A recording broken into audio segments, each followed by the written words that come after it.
Bonjour à tous, je vous propose de découvrir une nouveauté pour le site Artomobile puisque j'ai décidé de vous montrer aujourd'hui un tutoriel sur la retouche photo puisque c'est un domaine qui m'intéresse et puis je crois qu'il intéresse quelques lecteurs également. Donc aujourd'hui on va s'intéresser à une photo de miniature puisque c'est le dernier reportage en date. Donc en fait j'ai shooté les miniatures en format RAW pour avoir un petit peu plus de latitude pour la retouche ensuite. Donc première étape, au feeling, on va manipuler les curseurs pour obtenir le meilleur rendu possible sur la voiture et puis ensuite on fera disparaître ce fond disgracieux de la softbox. Donc généralement, je m'intéresse principalement à l'exposition puisqu'elle n'est pas forcément toujours parfaite du premier coup. Donc on va ajuster un petit peu tout ça. Un petit peu de contraste également. Bon, les noirs et les lumières, ça me semble correct, donc on n'a pas besoin de les toucher. Je rajoute toujours un petit peu de clarté, hein, c'est un contraste dans les tons moyens. Personnellement, c'est quelque chose que je pousse quand même assez souvent, même si tout le monde ne sera pas forcément d'accord. Voilà, donc là la photo d'origine était quand même relativement correcte, donc il n'y a pas besoin d'aller plus loin. Donc on va l'ouvrir dans Photoshop.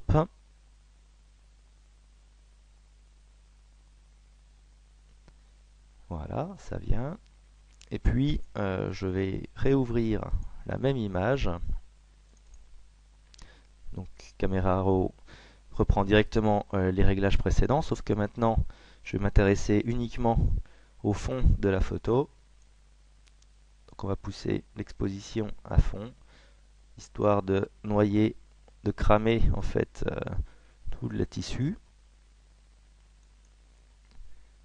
Voilà, donc maintenant je vais avoir ma photo idéalement exposée pour le modèle et je vais avoir également une photo très surexposée uniquement pour le fond.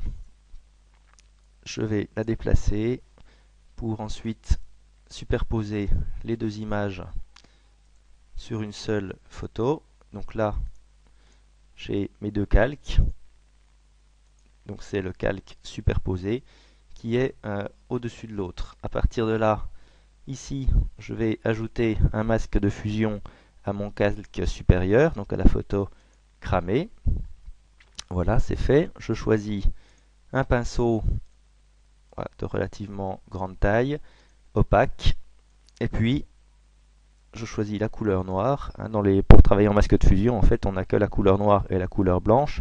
La couleur noire, elle va donner accès au calque inférieur et la couleur blanche, elle redonnera accès au calque supérieur. On verra ça tout à l'heure. Donc là, je récupère avec mon pinceau la photo inférieure, c'est-à-dire la photo la mieux exposée. Hop. Voilà, donc là j'ai fait les contours. À partir de là, je peux masquer le calque inférieur de façon à avoir la vue la plus nette possible sur ce que je pourrais oublier. Hop, on s'assure que tout est bien couvert. Bon, je repasse toujours un petit coup par sécurité pour être sûr qu'il n'y a pas de transparence qui pourrait rester. Et on récupère la photo correctement exposée. Maintenant, c'est tout simple. Je vais prendre un pinceau plus petit, également avec des contours moins nets, parce que ça va m'aider, vous allez voir. Et je repasse en blanc pour en fait reprendre les contours de mon image. Donc voilà, il suffit maintenant d'effacer la photo inférieure sur les endroits où je ne veux plus voir ce gris, mais au contraire uniquement du blanc. Donc en fait, il y a sûrement un moyen beaucoup plus simple de réaliser cette opération, mais pour ça, il faut être un spécialiste du détourage et ce n'est absolument pas ma spécialité puisque j'ai jamais réussi à détourer correctement une photo. Donc finalement, j'aime autant faire comme ça, parce que j'ai beaucoup plus l'habitude du masque de fusion. Le masque de fusion, c'est quelque chose que vous pouvez utiliser pour, par exemple, isoler un élément coloré dans une photo en noir et blanc.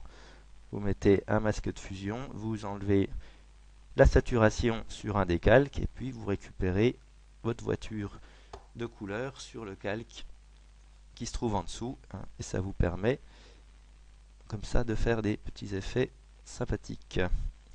Donc voilà, en plus on n'a pas besoin d'être extrêmement précis, puisque comme le pinceau est relativement doux, la frontière est un petit peu diffuse. Après, si je me trompe, il suffit de repasser en couleur noire et puis de récupérer le détail qui aurait éventuellement été mal intégré. Hop, voilà, on continue. Donc là, j'ai dépassé un petit peu comme un souillon.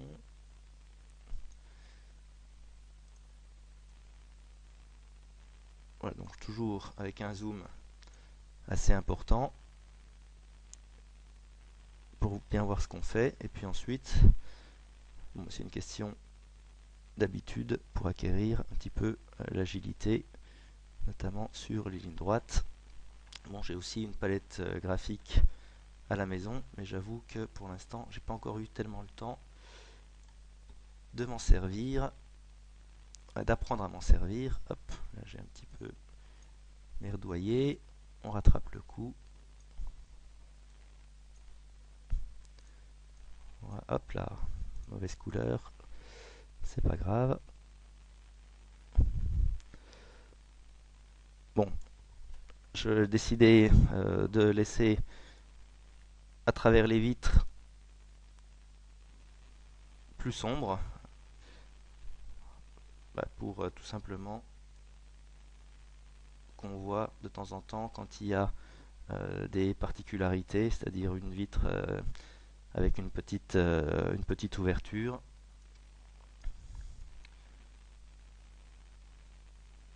Hop là, ça permet de bien apprécier les courbes de la GTO, donc c'est un vrai plaisir. Voilà, c'est presque fini, il reste un petit bout ici en bas, et c'est réglé. Donc ça, c'était la phase la plus importante. On va arranger encore un petit peu le décor. Donc ici, avec la pipette, je vais venir prendre la couleur du fond, et puis je vais me débarrasser notamment. Alors cette fois, il faut que je quitte le masque de fusion pour prendre la photo elle-même, et j'efface ce qui restait de disgracieux. Ensuite, c'est tout simple, je vais prendre l'outil de recadrage. Il est déjà réglé pour le format habituel des photos d'automobile, donc 1600 x 1066. On récupère la voiture un petit peu plus serrée. Voilà. Maintenant, je vais ouvrir le calque de ma signature qui se trouve ici. Hop. Bon, d'habitude, je le mets sur mon deuxième écran, mais comme là, je peux capturer qu'un seul écran, je vais le garder là. Bon, je le dépose en fait toujours à la main. Je sais que je pourrais lui donner un emplacement précis et l'intégrer automatiquement, mais ça me permet, en gardant la maîtrise de l'endroit où je le mets, de ne pas recouvrir des parties essentielles de l'image. Donc des fois je le mets ici en bas, à droite, à gauche, en haut, à droite, à gauche, peu importe, pour que ça évite de dénaturer la photo. Maintenant on va aplatir tout ça de façon à n'avoir plus qu'une seule image, et